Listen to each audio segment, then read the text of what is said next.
Yay. All right. My name is Carmen Tilton. I'm the VP of Public Policy for the Texas Assisted Living Association. You guys are joining us today for the sort of summary or end of session wrap up on the 89th regular legislative session. This legislative session ran from January through basically sort of the very beginning of June. If you've been following in the local media, you'll note that we are about to go into a special session, and we'll talk about that here in just a bit. Just so sort of a few housekeeping things, because this is a webinar, you won't be able to talk. You don't have any audio, no worries about like accidentally taking a phone call. But you do have the chat function, which I believe I have now enabled. So everybody should be able to see it and access it. There is also a Q&A feature, but honestly, I find that to be kind of cumbersome. But you're welcome to use it if that would be your preference. I'll try and keep an eye on both as we get rolling. As you can see, you've got my contact information, carmen.tilton@tala.org. If you forget that, our information is publicly available on the tala.org website, which is probably how you found this information, or you've received emails from me before, or you get the Under the Dome via as part of the Tala view. And so you'll have all of our contact information. That's also where you probably see my stuff pop up on a regular basis. Let's see, let's get moving. Of course, naturally my slide. There we go. Okay. So a legislative session happens essentially in kind of two major parts. So you have what's like pre-filing or like the pre-session work, not usually, right after a general election in November, the week following starts pre-filing. Pre-filing is where existing like members who are already in their roles are able to begin filing legislation that they would like to have heard during the upcoming legislative session. What we saw during bill filing, which started on November 12th, is that we had a record number of bills filed. A little over 8,700 bills were filed in both chambers. This is an 8% increase from what we saw during the 88th legislative session, which, if you were here for that end of session wrap up, we talked about, oh my gosh, that's a lot of bills, because the 88th legislative session was the high water mark that lasted all of 2 years. The 88th session was a 16% increase over legislation filed during the 87th legislative session. We tracked about 97 total bills. These are bills that had either a direct or an indirect impact on assisted living communities and senior living properties, generally speaking. You'll see later on, I take a pretty broad net approach on the types of bills that we track, just because you never really know where something could come from. And because senior living touches so many different areas, it's a little bit hospitality, it's healthcare, it's real estate, it's an employer, you have residents. It's kind of all of these things. And that means that the bills impacting different sectors of the Texas economy also tend to have an impact on senior living providers. This session, we saw a lot of emergency response legislation. It was a big deal.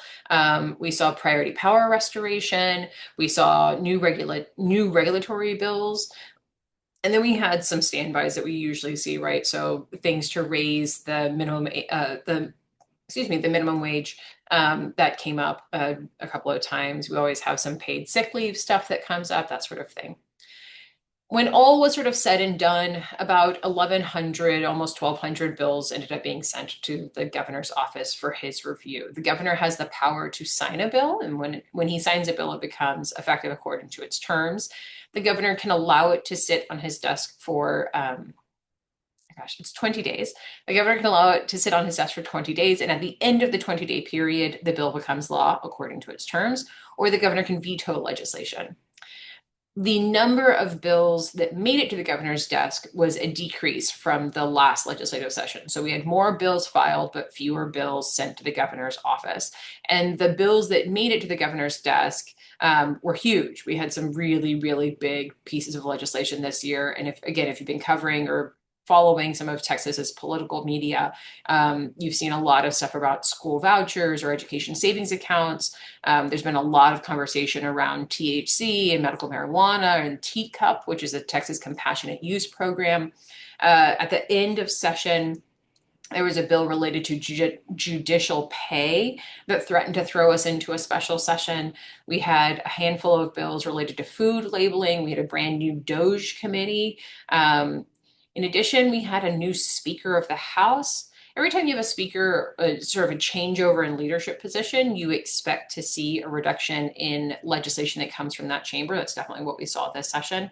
It's not because there's anything inherently wrong with having a changeover or inherently wrong with a new speaker. It's just that the change in process, or the change in incumbency essentially means that they have to start the beginning of the legislative session reshuffling committee assignments, chairmen, and that kind of work just takes more time. It eats up some of those valuable 140 days. The veto period ended June 22nd, and a lot of these major pieces of legislation, like the TCAT bill, one of our big pieces of legislation as well, that has to do with backup power requirements, they were sort of sitting on the desk without a real clear indication whether they were going to be signed or vetoed up until the very, very end. As you like I mentioned earlier, we are going into a special session that starts on Monday.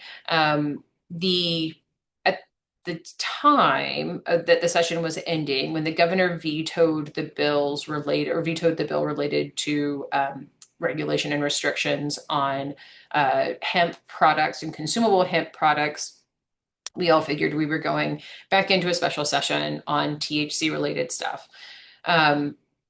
The really tragic flooding in Central Texas has, I think, shifted a lot of the conversation and really brought to the forefront things that are much more important than just hemp products. So now we have a special session agenda with 18 or so items that range from emergency alerts and response. There's a handful of items related to that. The President Trump has asked the governor of Texas to see about doing a mid-cycle redistricting, essentially redrawing the congressional maps to see if they can find more seats, more particularly conservative seats.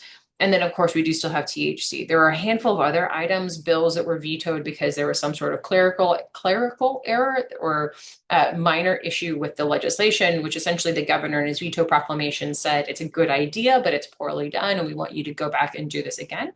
And then he's given a few statements and speeches indicating other conservative priorities that he would like to see the legislature take a crack at again. These are the session by session numbers. I like to keep track of these. I'm going to say at the outset, don't spend too much time looking specifically at the math. Sometimes you've got resolutions included in the numbers. Sometimes resolutions aren't included in the numbers. Generally speaking, when we're talking about legislation, colloquially we're thinking about like the things that will become law, where sort of the meat and potatoes, where like the real policy work lives. What we saw this legislative session is that there were a handful of resolutions that actually ended up being almost as impactful as a bill. And so occasionally my math includes that because there was a bill moving at the time where a resolution was important, and occasionally my math does not. So blur your eyes a little bit. We're going over like broad strokes. Let's not get too down in the weeds on the specific numbers. Like I said, we had record number of bills filed in the House, record number of bills filed in the Senate. As you would imagine, when you have more bills filed, it takes more bills passed to increase your percentage. But what you really see in the House, in particular, is it's not the lowest number of total passed bills, but it is the second lowest of total passed bills since, going back to the 84th legislative session. On the Senate side, they fared a little bit better. They had a higher raw number of bills passed, but because they had filed so many bills, their pass percentage is still quite low. I think, if we have had a period of several speakers sort of turn over relatively rapidly, and I think if the House stabilizes its speakership and its leadership a little bit, that number will be higher. The pass percentage will probably be higher this next legislative session. When we talk about sort of the 140 days of a legislative session, it's important to recognize that you have all of these bills that are filed, and you have this extensive filing period, right? It goes back all the way to November, and then we come into session in January, and you can still continue to file bills up until about mid-March. And so you have this big glut of bills, and then they've got to go into committee. And in committee, particularly that first committee, is really where that's your first big like cut. That's your first big like separating your theoretical ideas from like these are bills that actually have a chance to be passed. And if you can get a bill out of that first committee, your chance of passing, of actually going to the governor's desk, are pretty decent. But as you can see from the math on both chambers, getting into committee is a pretty heavy lift. And then coming out of committee takes a little bit of work. On the Senate side, it's interesting because it's once they set it for a hearing, their chances of moving it are pretty good. On the House side, it's not quite as smooth. Once you get it out of committee, you have to take a bill to the floor. So if it's a House bill and it goes to a House committee, it has to be voted positively or affirmatively from the House chamber. If it's a Senate bill, it goes to a Senate, sort of filed in the Senate, goes to a Senate committee, and has to be voted out of the Senate chamber. And then the bills swap. And so a Senate bill goes over to the House and a House bill will go over to the Senate. So then they have to go through a committee, then they have to vote or pass out of the chamber. And then if you manage to make it all the way through those steps in 140 days, your bill gets to go to the governor's desk. This is the breakdown of bills that went to the governor's desk this legislative session. As you can see, he signed most of them. He signed a little over 1,000 bills. He allowed about 140 pieces of legislation to become law simply by not taking action on them. And then he vetoed 26 bills, the biggest of those vetoes being the bill regulating consumable hemp products.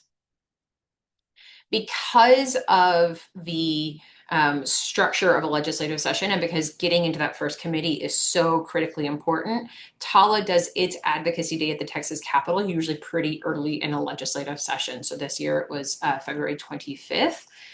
We had 65 total attendees. That was 18 industry partners, 41 providers.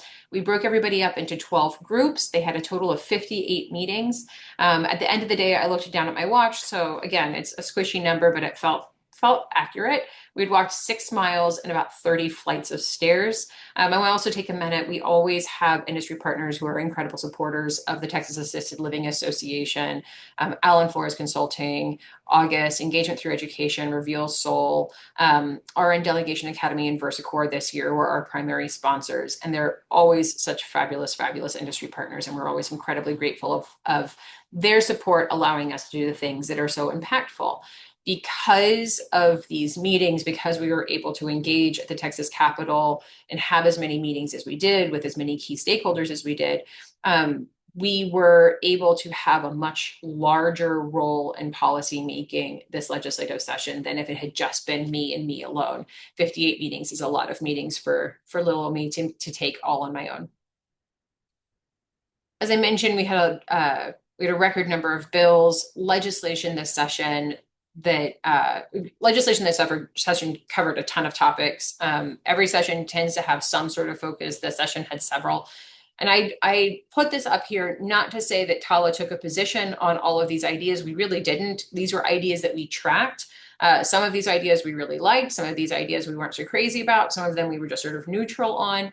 But I put this in front of you just to get an idea of the ideas, to get an indication of what kinds of ideas are being discussed at the Texas Capitol. So you have mandatory generators just for assisted living communities. We saw a couple of bills related to generators for senior living properties. And then we saw a handful of bills that were just generators just for elevators or generators for limited circumstances or situations or equipment.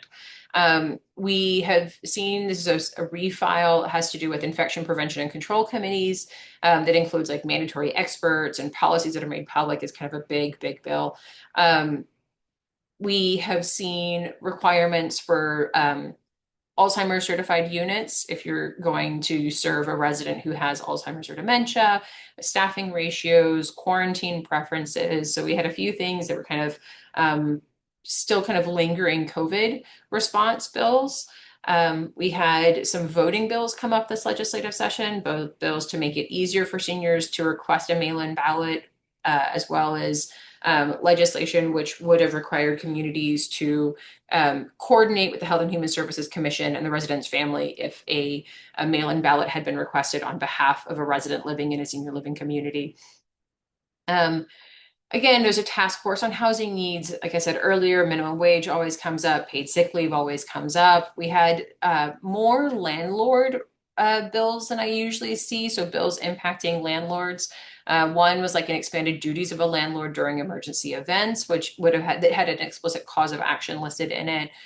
We had other bills related to providing a functioning air conditioning, which again, when you guys do, most independent senior living communities, if you want to attract new residents in Texas, you've got to have functional AC. That's just how the market works.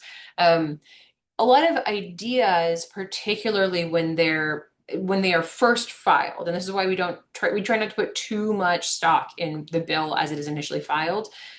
There's all sorts of details that are still being worked through, and I think like on the functioning air conditioning bill, it's like okay, so you have a landlord's duty to provide functioning air conditioning. That's not bad on its face. But how do you handle power outages or equipment breaking, or is it notification? Who does the enforcement on that sort of thing? And my job as your advocate at the Texas Capitol is to work through those implementation questions and really try to make sure that we're all on the same page with what we expect from the bill and how the bill will be operationalized if it were to become law. This legislative session, TALAHour was exceptionally successful, so record low number of bills passed to the governor's desk, and yet we had some really great ones that did. House Bill 3595, which is the big one that I'm going to highlight here on this page, is enhancing emergency preparedness. This is a bill that we saw filed and promoted by Representative Jeff Berry and Senator Charles Perry. So we had Berry and Perry. House Bill 3595, I'm going to ask you guys, you should probably start taking some notes. So extended power outages lasting longer than 12 hours will become a reportable incident to HHSC. You will need to share an emergency, both create and share an emergency response or preparedness summary with your residents and prospective residents. You'll need to identify an area of refuge on the property or on the premises. It's a minimum of 15 square foot per resident. For communities trying to figure out approximately what that dimension is, go look at your dining room. And then if you're a pretty large community, you should probably look at your dining room and the adjoining activity space. That 15 square foot per resident matches or closely aligns with existing regulations for the dimensions of dining rooms and adjoining activity spaces. So go put your eyes on those spaces, and that'll give you a pretty good feel for what 15 square foot per resident is and what needs to be your area of refuge. That is not to say that your area of refuge must be your dining room and that activity space. It's simply saying if you want an indication of how big that space should be, that's a good place to go look. I have a question saying, will we receive handouts? The recording will be made available, I believe. The recording is made available on our YouTube channel. And then I believe participants will also have access to the slides, and TALA members have access to an additional piece. I cannot quite remember exactly which combination of things goes, but you can always send me an email and we'll talk about making sure that you get whatever you need at the end of this presentation. So power outage lasting longer than 12 hours will be reportable, it's not fully in effect yet. It won't be in effect until the legislation goes into effect September 1 of this year. Your policies and procedures must be compliant by Jan 1 of 2026. So power outage will become a reportable incident to HHSC. You have to have an emergency preparedness summary that you hand out to residents and prospective residents. Chances are your marketing folks are having these conversations with people right now because so many families are concerned about extended power outages, are concerned about flooding, are concerned about hurricanes. If you're already engaging in those conversations, go ahead and develop them something that they can refer back to. You have to designate an area of refuge on the premises. You can have multiple areas of refuge that total up to that square footage, but that's the minimum square footage requirement is 15 square foot per resident. You need to plan for building and resident needs. This means that if you guys have on-site generators, transfer switches, portable equipment, contracts to bring in, stored fuel on site, right? You need to know what you have, where it's located, how much how much energy or wattage those circuits are consuming. In addition, you need to know which ones of your residents, which residents you have particular dependency on electricity powered equipment, right? So residents on concentrators, for example, excuse me, residents on concentrators, residents who may have some sort of additional like monitoring equipment that they've got, right? All of these residents who have medications that must be kept between really strict temperatures.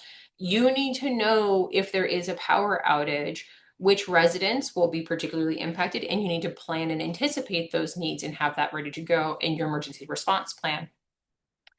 In moving forward, the Health and Human Services Commission will be developing some standards, construction standards, and then policy standards that have to do with the integration of backup power systems into new buildings as they're being built, which is a much easier and cheaper time to begin to incorporate backup power.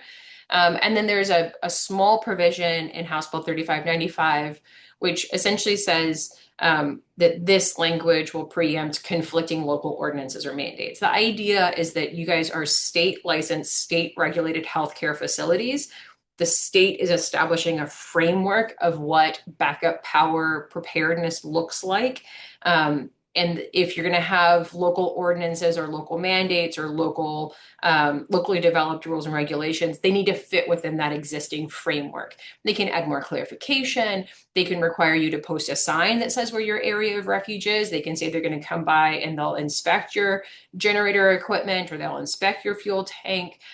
They can require you to submit or provide them with your emergency preparedness plan. They can review your emergency preparedness plan. There's lots of things that they can do within their power and jurisdiction. And oftentimes that's pretty good. I mean, you should have a good working relationship with your fire marshal and your local municipality. But this new state framework is now sort of the template by which your emergency preparedness and your backup power plans should try to fit. And again, you guys and your buildings and your companies can exceed the new state standards. So it's a minimum of 15 square foot per resident. But if you've got the space and you've got the equipment and you want to do 20 square foot per resident or 25, or it's corner to corner full building backup, right? Totally up to you. This new standard is the framework. It's the new minimum standard to ensure that all providers across the state are prepared for an extended power outage. In terms of next steps and we move forward, there'll be a ton of rulemaking that the Health and Human Services Commission will need to engage in. You guys will need to have your policies and procedures updated and be ready to go by Jan 1 of 2026, which is closer than it feels. You should anticipate that prospective residents will be engaging in these conversations. I know from having talked to you guys that you're already hearing a lot of questions. There's some formalization of that conversation within House Bill 3595, but just know that those conversations will continue to be ongoing. And it's not like, oh, we got through hurricane season without too much of a problem and now we're fine. No, it's a constant conversation you'll want to have.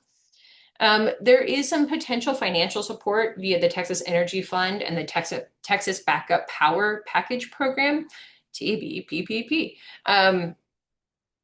The rules for that program and eligibility criteria have not yet been released. Assisted living communities, y'all are licensed healthcare providers. You are explicitly written in as an eligible entity, but the details around like what equipment is possible for funding, how the funding will work, is it a loan, is it a grant, how big, that kind of information just hasn't been released yet. We're trying to get more information. I know that there's a handful of companies out in Texas that are actively working to try and like suss out what the rules will be so that they can get their providers like ready to go as soon as it's all announced and opened.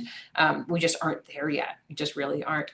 And then TALA is developing a resource document, which I'll show you on the next slide that will be available to everybody. And then TALA members, you'll have a much more expanded document related to like full emergency preparedness policies and plans that will be made available to you under the members only section of the TALA website.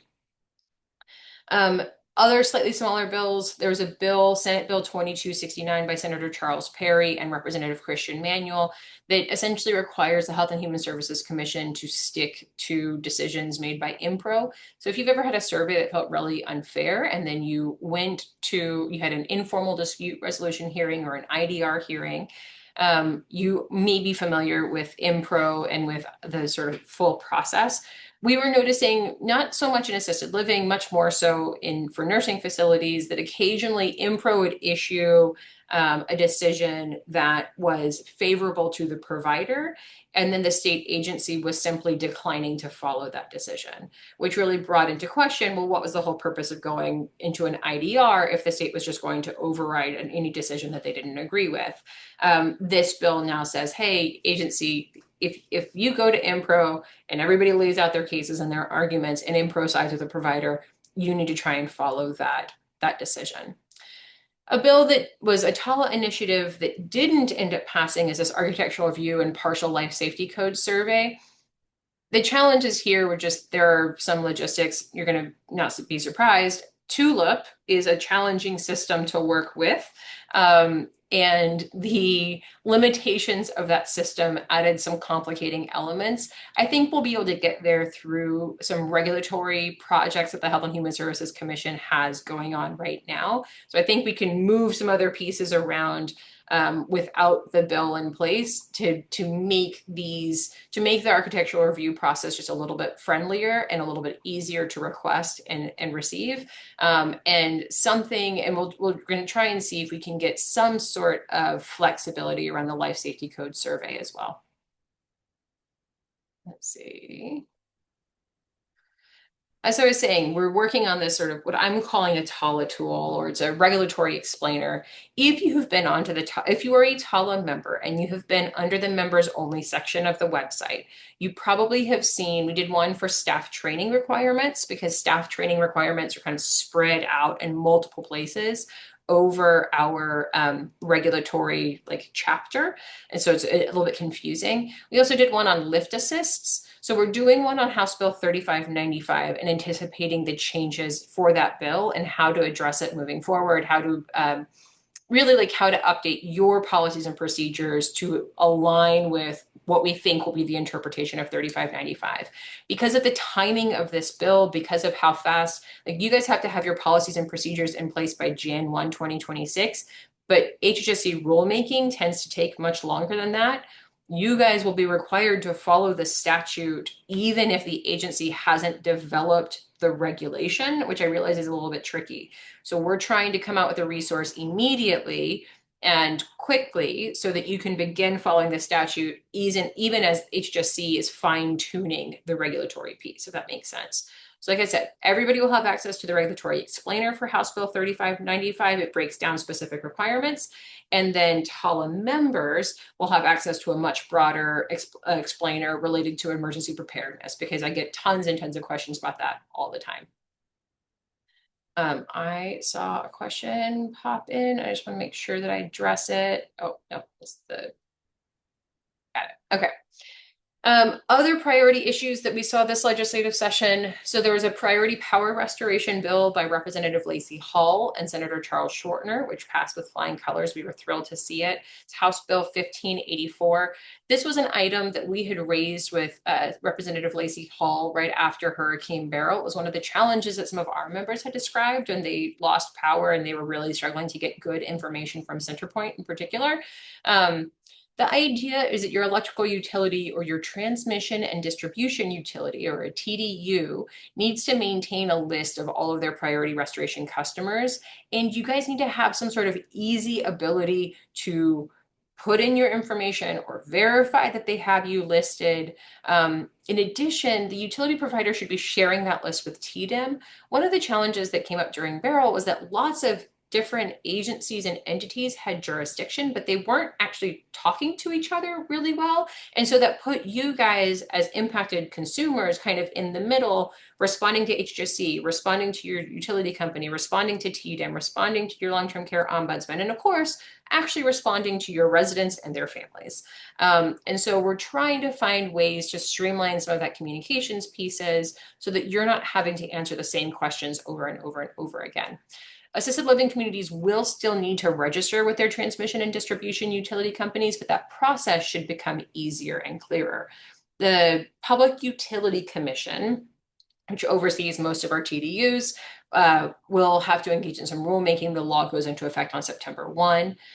Again, you'll need to go ahead and reach out to your utility provider to register, and you may need to if the page that they have developed for priority restoration customers is not friendly to ALs, like they ask you for like a DSHS license number or they refer to you as hospitals, you can let us know and we will try to assist and provide them with some information about their website design or how they're communicating with providers. This is one of the challenges that we saw after Hurricane Beryl, not just with CenterPoint, it was really across multiple TDUs, where they were thinking about how to make sure that their website was accurately capturing information for hospitals, and it wasn't doing a good job of capturing information from other healthcare facility types.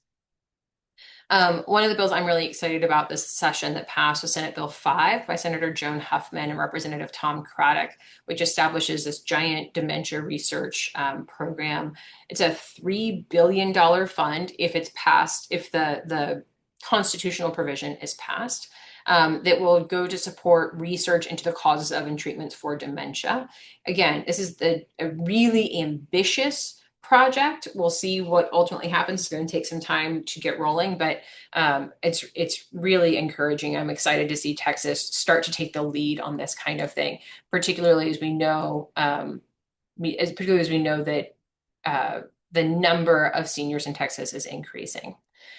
For those of you guys who have independent living communities or an independent living community property or casitas on your campus, you need to pay extra attention to Senate Bill 1283. So Senate Bill 1283 by Senator Tan Parker and Representative Cassandra Garcia Hernandez is the first time we've ever seen some real pushing in sort of a regulatory space around independent living communities and age-restricted housing.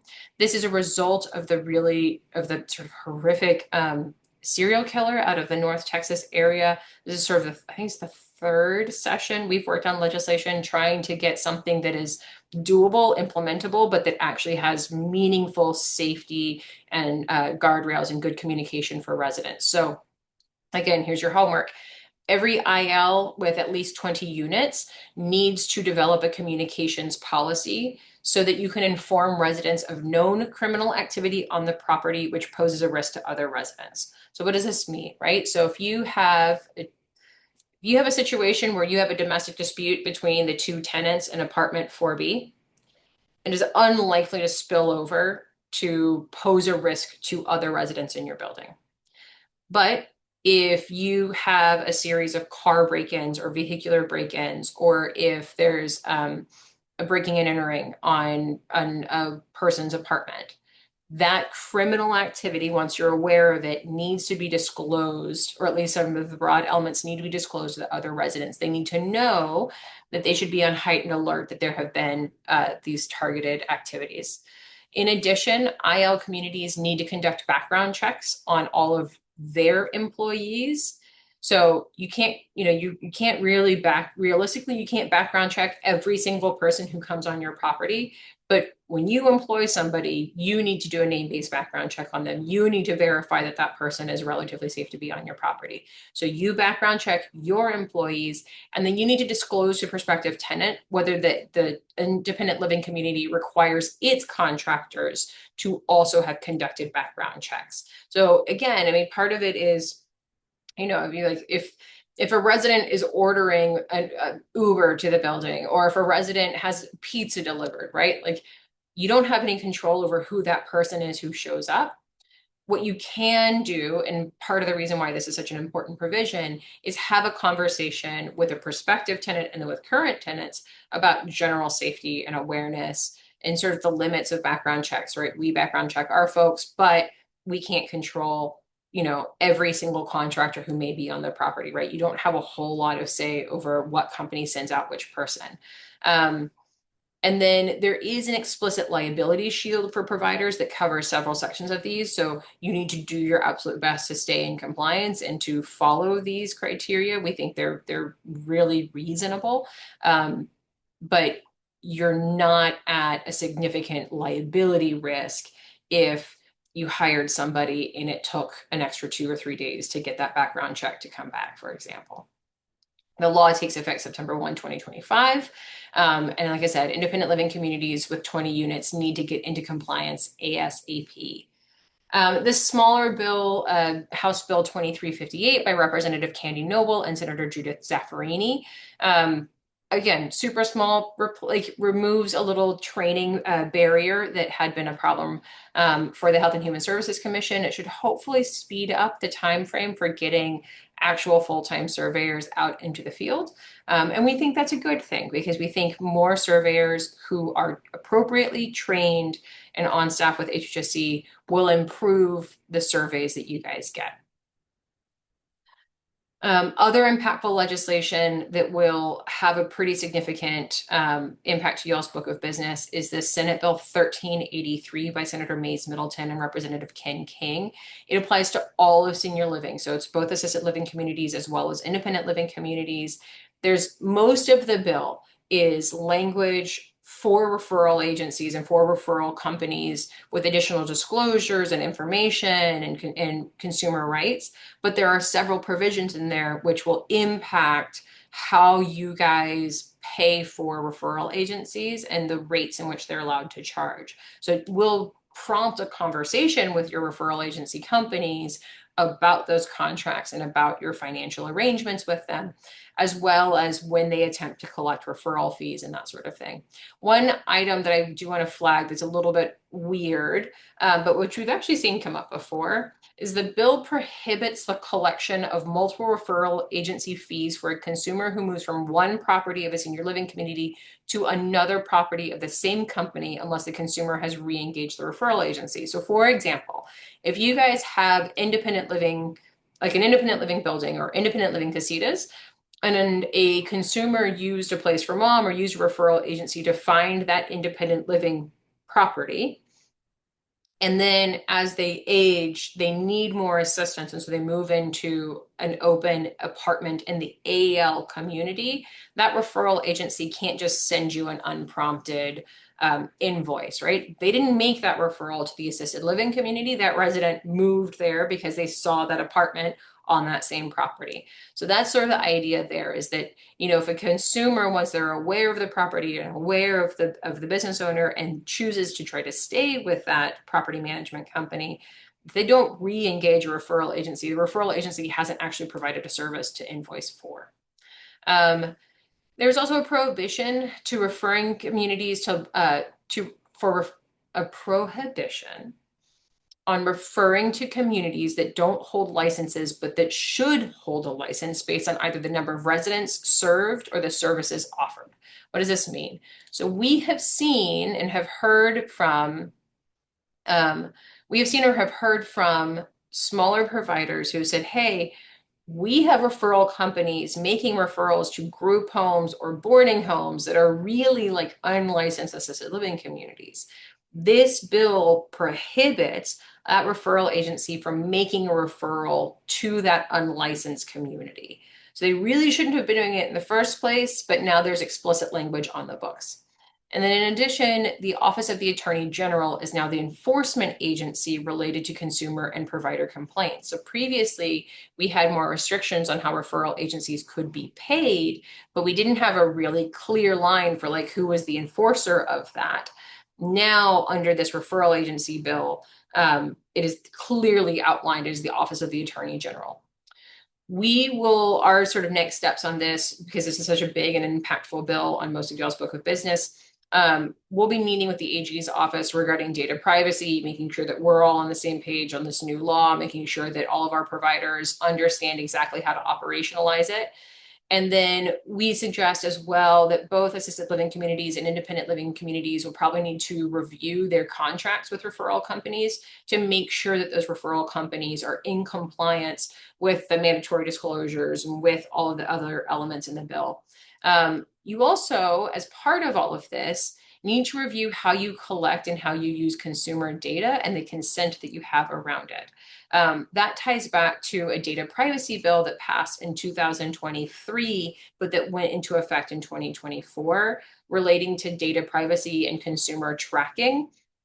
And that comes up as it relates to referral agencies because how a referral agency knows to bill may be dependent on whether or not they're tracking that consumer over a length of time and whether or not that consumer has affirmatively consented to sharing that information.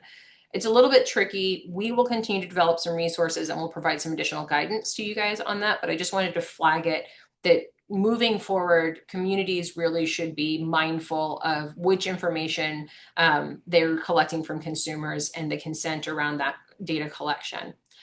The budget, Senate Bill 1 passed. There are a couple of items, rider number 23, 25, 32, and 164 that have to do with long-term care, including one that increased the supplemental rate for nursing facilities, but that also ties back to Senate Bill 457. And then there's a bill, the Senate Bill 1522 by Senator Charles Perry and Representative Tony Rose, the CCRC modernization bill. If you are on a property with independent living and assisted living and you are advertising as a continuing care retirement community or a life plan community, sort of like if the marketing around that is conveying that you guys are like buy in and stay, you can stay for the rest of your life kind of a thing. You need to be really mindful of the strict lines there. So if that's a situation which you find yourself in, take a look at 1522, and then you can always reach out to me and I'll try and provide you some additional and very specific one-on-one guidance. There'll be some rulemaking that has to come about, but that'll happen with the Texas Department of Insurance. I saw a couple of questions that popped up related to the IL background checks. Who's verifying IL background checks? There's not an explicit agency that verifies it. What could happen is that if there is an incident and a tenant sues, they can use it as part of their claim against you. HHSC won't request that info when they go on site for AL because HHSC has no purview over independent living communities. And then are the background checks upon hire or yearly? It's a really good question. The bill doesn't the bill doesn't specify exactly when the background checks needs to happen. My recommendation would be that you have it upon hire or that you have it as one of your final steps for before you hire somebody. Yeah. As I mentioned earlier, relating to referral agencies, we have had this issue pop up a couple of times with boarding homes or unlicensed facilities or these unlicensed homes that are caring for seniors, and they really should be assisted living communities. They should be licensed and inspected and regulated, and they've been kind of skirting in this gray area. So we saw a couple of bills trying to figure out how to stop that. So you have House Bill 2510 by Representative Chris Turner, and you have Senate Bill 1137. 2510 is interesting because what it does is it really increases the criminal penalty for operating as an unlicensed assisted living community if you were supposed to have a license. That's going to be, excuse me, it's going to be a little bit tricky as you go through the licensure process with the HHSC. So really what I'm going to say here is be mindful in your IL spaces of how you talk about the amenities that you're providing versus services. Be mindful of the promises that you make in your tenant agreement and your resident agreement with your residents. And then we're going to watch for HHSC rulemaking on this bill to see how they want to handle it as an assisted living community is going through the licensure process. On the referrals to group homes, less of a direct impact on you guys, but really it has to do with saying, hey, you can't be making these referrals to a group home or a boarding home if in that local jurisdiction, that group home or boarding home was supposed to have some sort of like permit or authority to operate by the municipality. They're also supposed to provide additional information to consumers related to group homes and boarding homes and the ability and the availability of other license setting types in an area. Emergency planning, preparedness and planning, big topic. So if you're in Harris County currently has a generator mandate that was written into its fire code with a Jan 1, 2026 deadline for compliance. But as we talked about with House Bill 3595, the new state framework is much more flexible and is a standards-based approach, right? Like, we're not going to tell you how to do it, but these are the components that you have to have. House Bill 3595 goes into effect on September 1. So 3595 goes into effect before the deadline for compliance with the Harris County Fire Code takes effect. Right now, they're at a little bit of a conflict. We think that local code conflicts with the state framework, and we're in the process of trying to get on the same page with Harris County to make sure that we have a clear and consistent message that we can send out to all of the providers in the impacted area. That Harris County generator mandate, by the way, only applies to unincorporated Harris County. So if you're in Harris County, but you're within the city of Houston, for example, that Harris County generator mandate does not apply to you. Like I said, we want providers to proactively engage with your local emergency services leaders, your health departments, your regional advisory councils. If you're in the Gulf Coast area, that's SETRAC, SETRAC.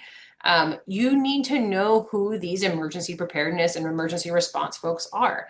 And ideally, they need to know who you are before an emergency event has happened.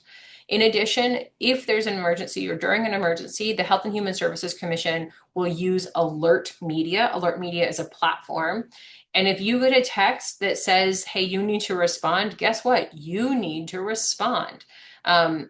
Interestingly, Alert Media can send you communication, but you cannot reply to that email or reply to that text message. You will then need to email or call your regional office. So it's a little bit tricky. You can get a message from HHSC, but then you will need to know who to send that email to respond to that request.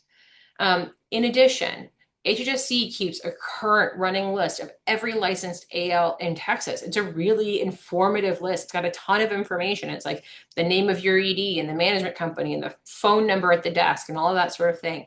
You need to make sure that that information that's currently on record with HHSC is correct, because other state agencies are using that information for their systems and for their checks. So if you have a typo in the desk phone number, if you have an old ED listed, then that other state agency, TDIM or your hospital services or whatever it is, they're going to have the wrong information when they're trying to reach out to you during an emergency event. In addition, every AL in Texas is required to update your information with STEER. This is a program by the Department of Emergency Management. Like I said earlier, you need to check with your electric utility for priority restoration registration.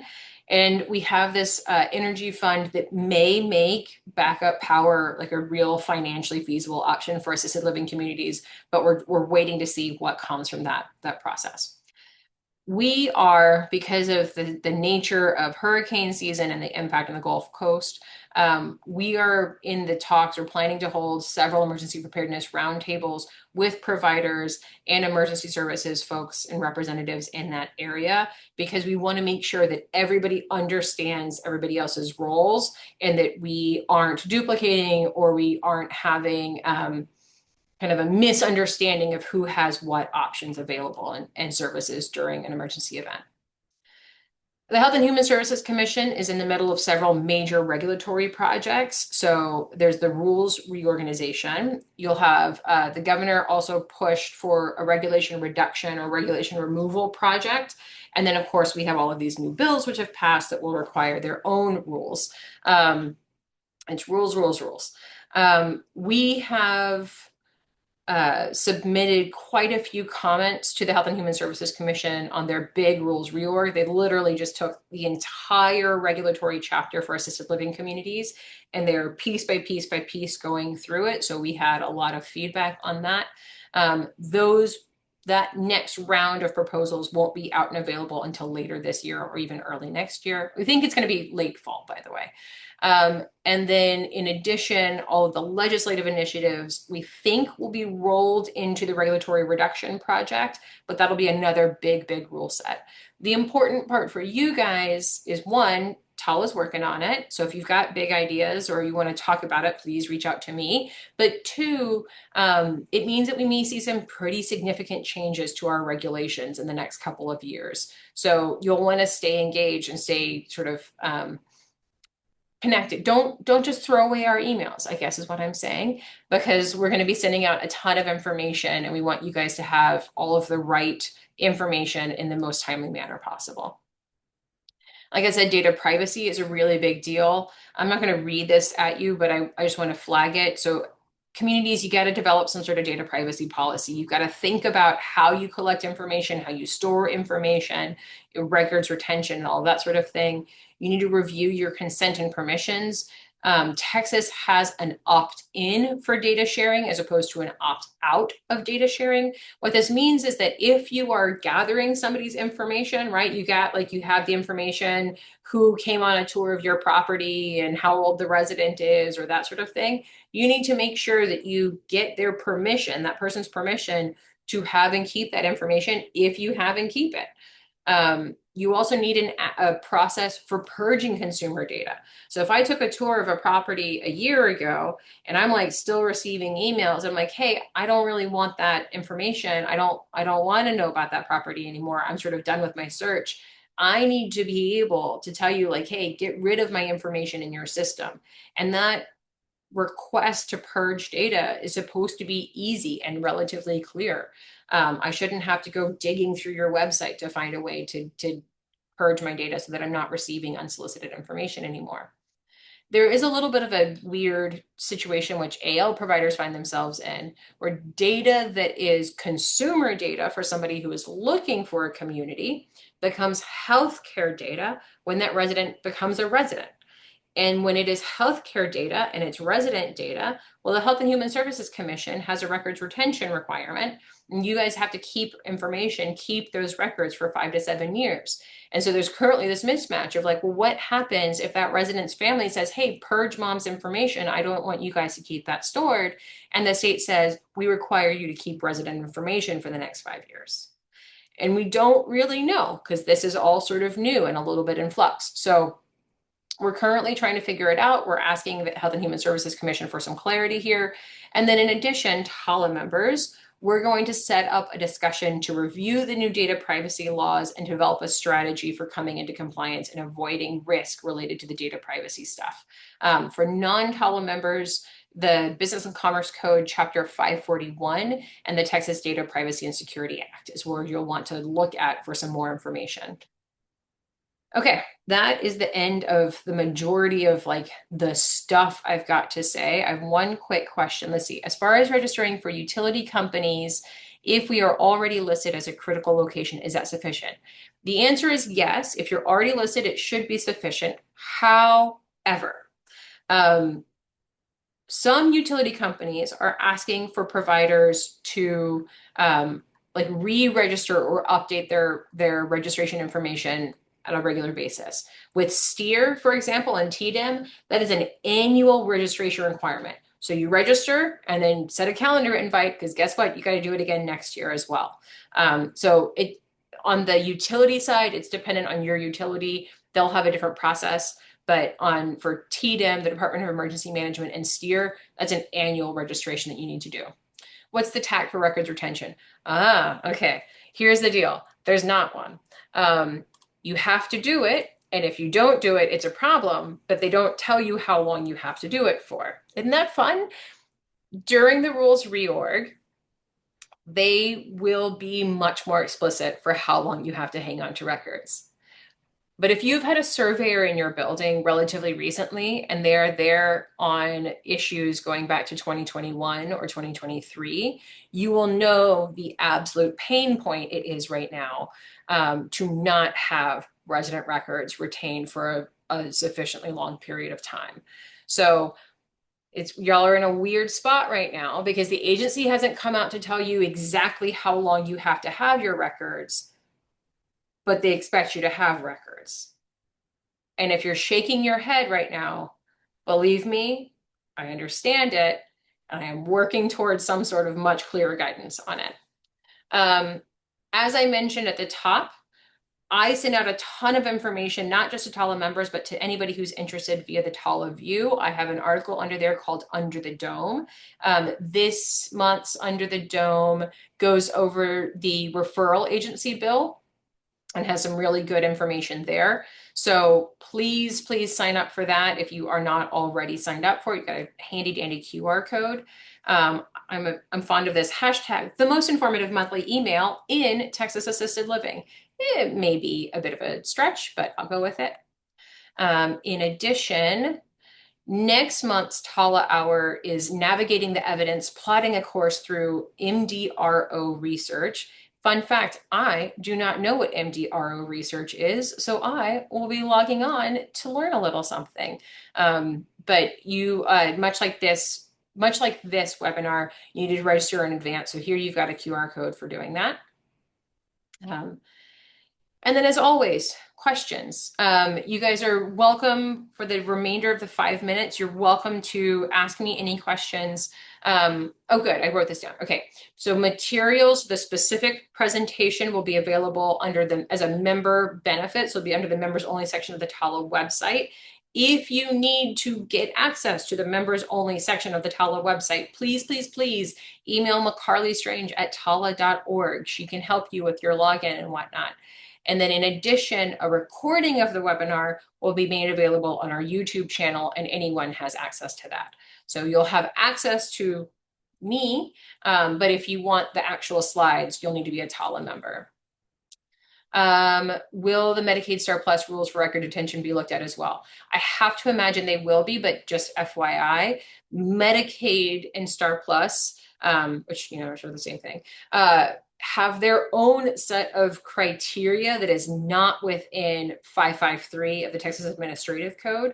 So the state can, and oftentimes does, makes changes in 553, which impacts sort of the practice of assisted living, or like impacts like building standards for assisted living communities. But then Medicaid is responding to, and Medicaid requirements are responding to changes by CMS. One of the things that they're hoping to do with the rules reorg is to try to better align the AL regulations to meet Medicaid criteria so that you're not having to check to see which ones you need to respond to at any given time. See if there are any other questions coming in. Got a couple more minutes. All right. Well, then I'm going to give you guys back just a couple of minutes to wash your hands, go to the bathroom, get your brain set for your next meeting. It's been lovely hosting you guys. Thank you all so, so much. I'm going to stop the recording now. Have a lovely rest of your afternoon.